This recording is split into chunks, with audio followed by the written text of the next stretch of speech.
My server room is always kept at exactly 65 degrees. It is a controlled environment. Predictable. Safe. But at 11:42 p.m. on a Tuesday, the blue light of my phone cut through the darkness like a system error. The contact name read Mother. We hadn't spoken in 730 days. There was no greeting. No, how are you? Just a command line. We need the transfer by tomorrow morning. $300,000. Don't be selfish.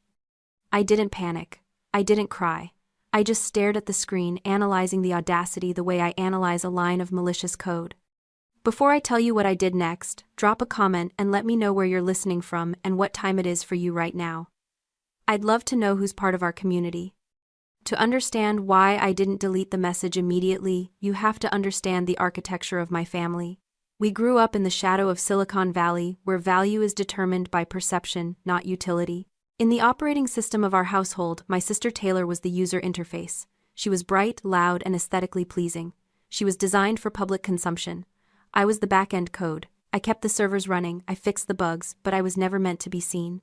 For years, I calculated the probability of their love trying to solve the variable of why I was the error. It took me a decade to debug their psychology. It wasn't that they loved Taylor more. It was a classic case of narcissistic projection. When my parents looked at Taylor, they saw the fame and adoration they felt entitled to.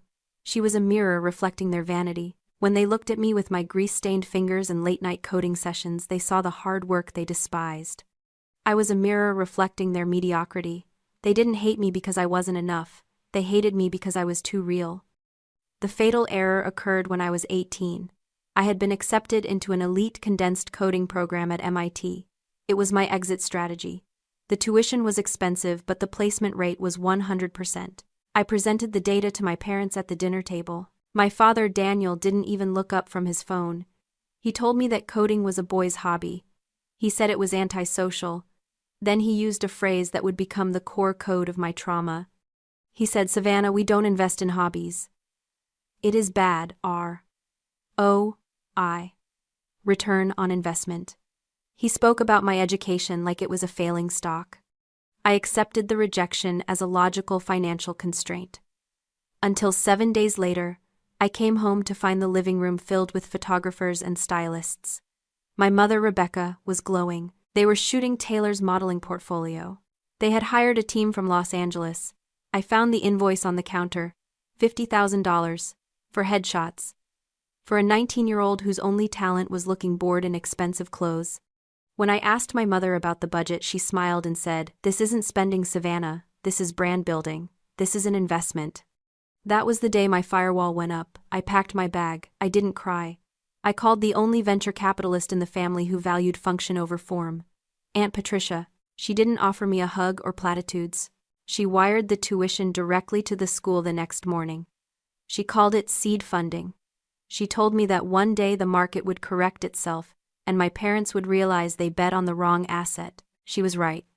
But I never expected the correction to cost $300,000. 9 years later, I live in the Los Altos Hills. My house is not a home. It is a fortress of glass and steel overlooking the Silicon Valley fog. I designed the security protocols myself. Biometric scanners, pressure sensors, and a firewall that could stop a nation-state attack. I built this life to be impenetrable, but on a Tuesday afternoon my perimeter was breached by a white Range Rover that screamed leased for appearances. I watched them on the security monitors. My father, Daniel, was wearing a suit that was too tight. My mother, Rebecca, was checking her reflection in the car window. And Taylor, she stepped out looking like a walking Instagram filter, holding a phone recording a story before she even rang the bell. I hadn't spoken to them since the day I left for MIT. I should have engaged the locks, I should have called the police, but curiosity is a hacker's fatal flaw. I wanted to know what payload they were carrying. I buzzed the gate. They didn't hug me when they walked in. They didn't ask how I was. They walked into my living room like they were real estate appraisers inspecting a foreclosure. My mother ran her hand along my Italian slate countertop, checking for dust. My father assessed the square footage with a calculator in his eyes. That was the moment I understood the glitch. For years I thought they ignored me because I was worthless to them. But standing there watching them appraise my life, I realized the truth was far colder. They were here because 2 weeks ago I was featured on the cover of a major tech magazine under the headline, "The 30 Under 30 Who Secure the Internet." They didn't come back for reconciliation. They came back because I had finally ripened. I was no longer a liability, I was a high-value asset ready for harvest. The cost of my visibility was their return. We sat in the living room. The air was sterile. Taylor spoke first. She didn't ask about my company. She flashed a ring that looked heavy enough to sprain her wrist. She told me she was marrying James, a tech venture capitalist with a portfolio worth millions. But there was a problem. James had standards. His social circle expected a certain level of aesthetic perfection. My mother took over the pitch. She explained that the wedding wasn't just a ceremony. It was a viral brand activation for Taylor's new lifestyle company. They needed the venue in Napa. They needed the celebrity photographer. They needed the drone show. The budget was $600,000. They had promised James and his family that they would cover half, but of course, they didn't have $300,000. My father leaned forward, resting his elbows on his knees, trying to look paternal. He said, "Savannah, we know we've had our differences, but this is your sister's big break. James is the real deal. If she lands him, we're all set. We need you to cover our half. Consider it retroactive family dues for the years you didn't contribute to the household while you were off building your little empire." Retroactive family dues.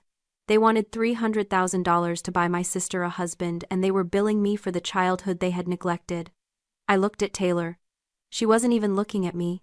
She was typing on her phone, bored, waiting for the transaction to clear so she could get back to her content. I stood by the window watching the fog roll over the hills, but my focus was entirely on the 3 people sitting on my custom sofa.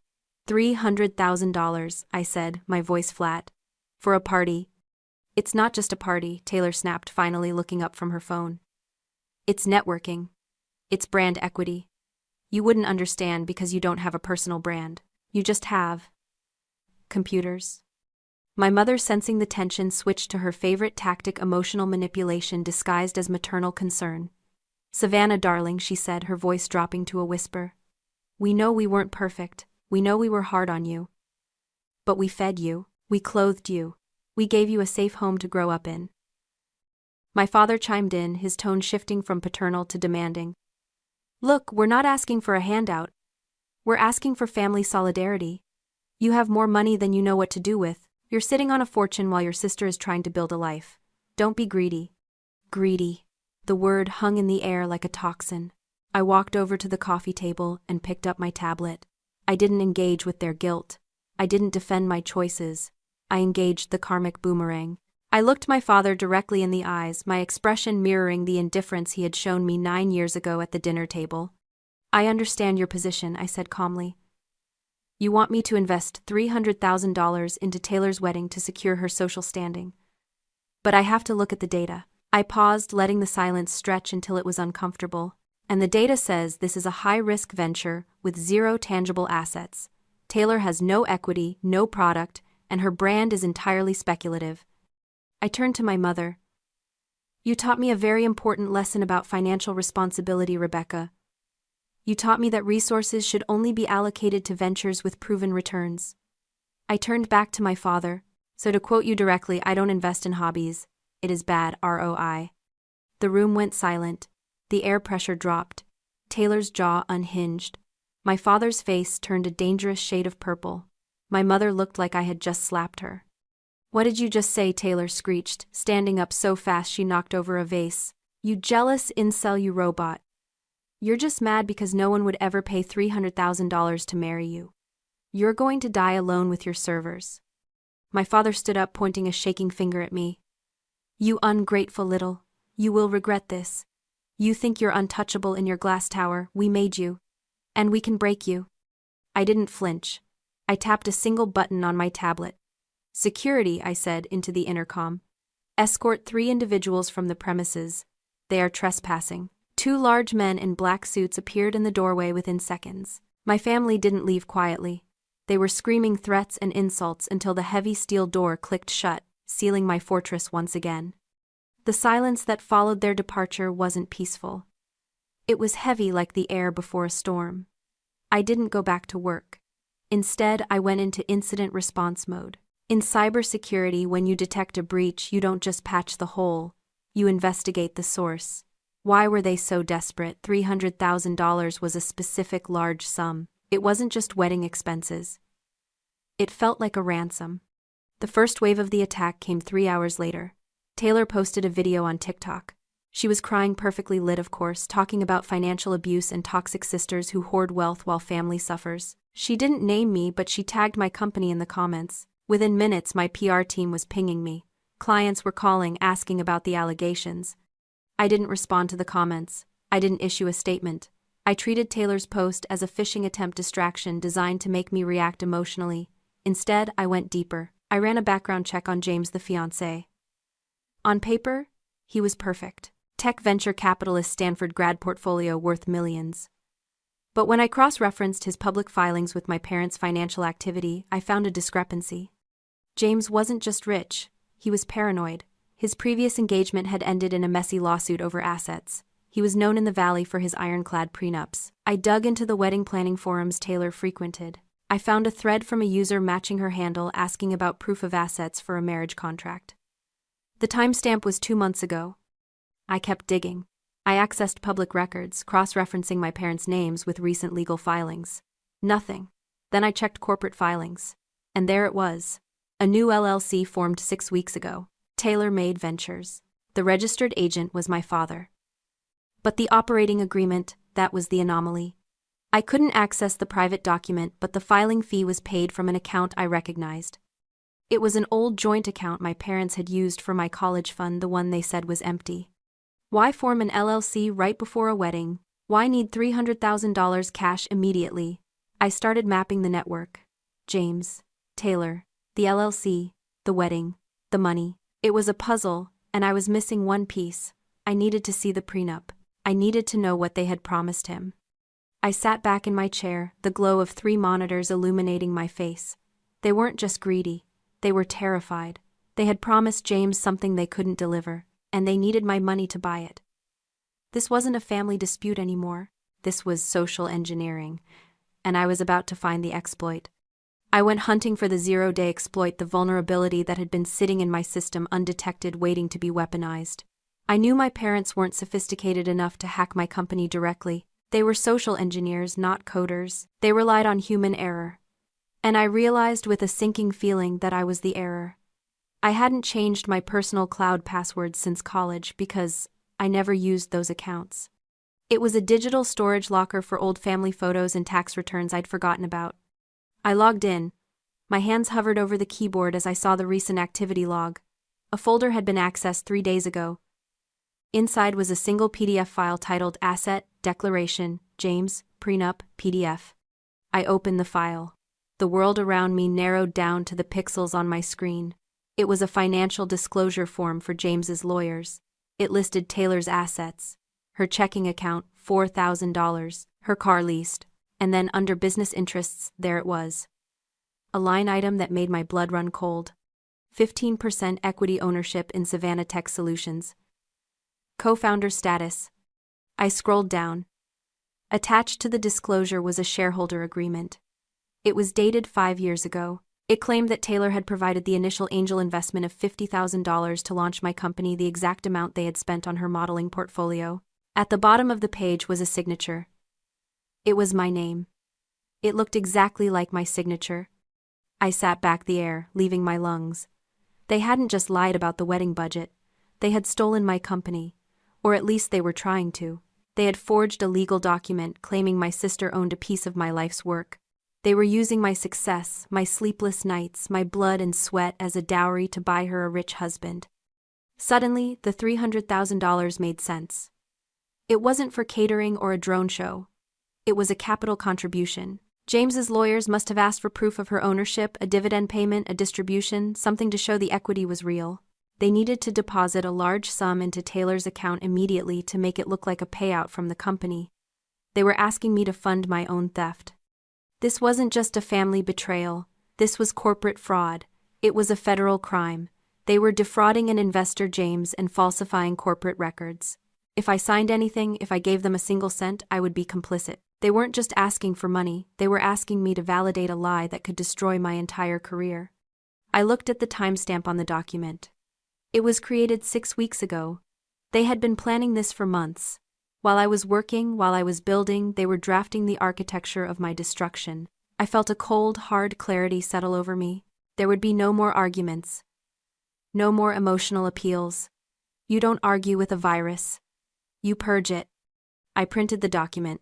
Then I printed the real incorporation papers, the ones that listed me as the sole owner, solely funded by Aunt Patricia. I grabbed a red pen. I was going to need a physical meeting, not to negotiate but to deliver the final patch. I picked up my phone and texted my mother. I'll bring the check, have James there. I want to toast the happy couple. They thought they had won. They thought the malware had taken root. They didn't know I was about to reformat the drive. I drove to my parents' house for the final confrontation. It was a staging ground for their lies: perfectly manicured lawn, fresh paint, a facade of suburban success hiding the rot in the foundation. When I walked in, the mood was manic. My mother had champagne on ice. Taylor was vibrating with nervous energy. And there was James the Mark standing by the fireplace, looking relieved. "Savannah," James said, stepping forward to shake my hand. He had a firm grip, the kind you expect from a man who manages risk for a living. "I can't tell you how much I appreciate this." Taylor explained that you were just waiting for the right moment to formalize the equity transfer. "It means a lot to have the family fully invested." He thought this was a business meeting. He thought I was there to sign off on the lie, to confirm that Taylor was my silent partner, justifying the $300,000 distribution they needed to pay for the wedding.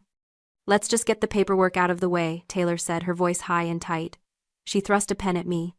On the coffee table lay the forged shareholder agreement, and a new document, a ratification of ownership. All I had to do was sign, and I would be an accessory to fraud. I would be legally binding myself to a parasite for the rest of my life. Time seemed to slow down. I looked at my mother, Rebecca. She wasn't looking at me, she was looking at the pen in my hand, her eyes hungry. I looked at my father, Daniel, who gave me a nod that was supposed to be encouraging but looked more like a threat.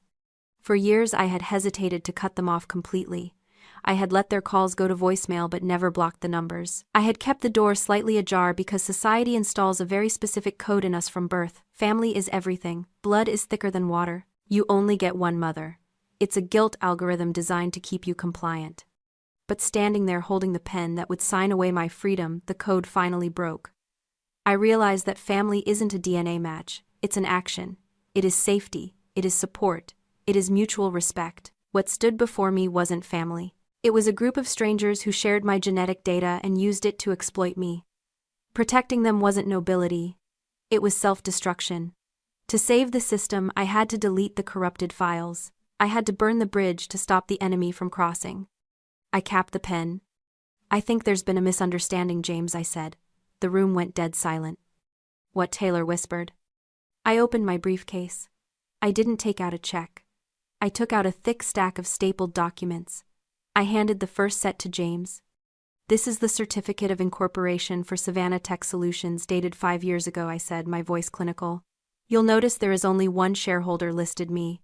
You'll also see the initial capitalization records. The $50,000 didn't come from Taylor. It came from a private loan from Patricia Evans, my aunt." James took the papers. His brow furrowed as he scanned the dates. "I don't understand." "Is a forgery," I said. I pulled out the forensic analysis I'd run on the digital file. The signature on the document Taylor gave you was lifted from a birthday card I sent her 3 years ago. It's a digital copy-paste. Taylor owns 0% of my company. She never has. And she never will. "Savannah, stop!" my father shouted, lunging forward. "James, she's lying. She's jealous. She's trying to sabotage." "Sit down, Daniel," I said, not raising my voice. I pulled out the second document.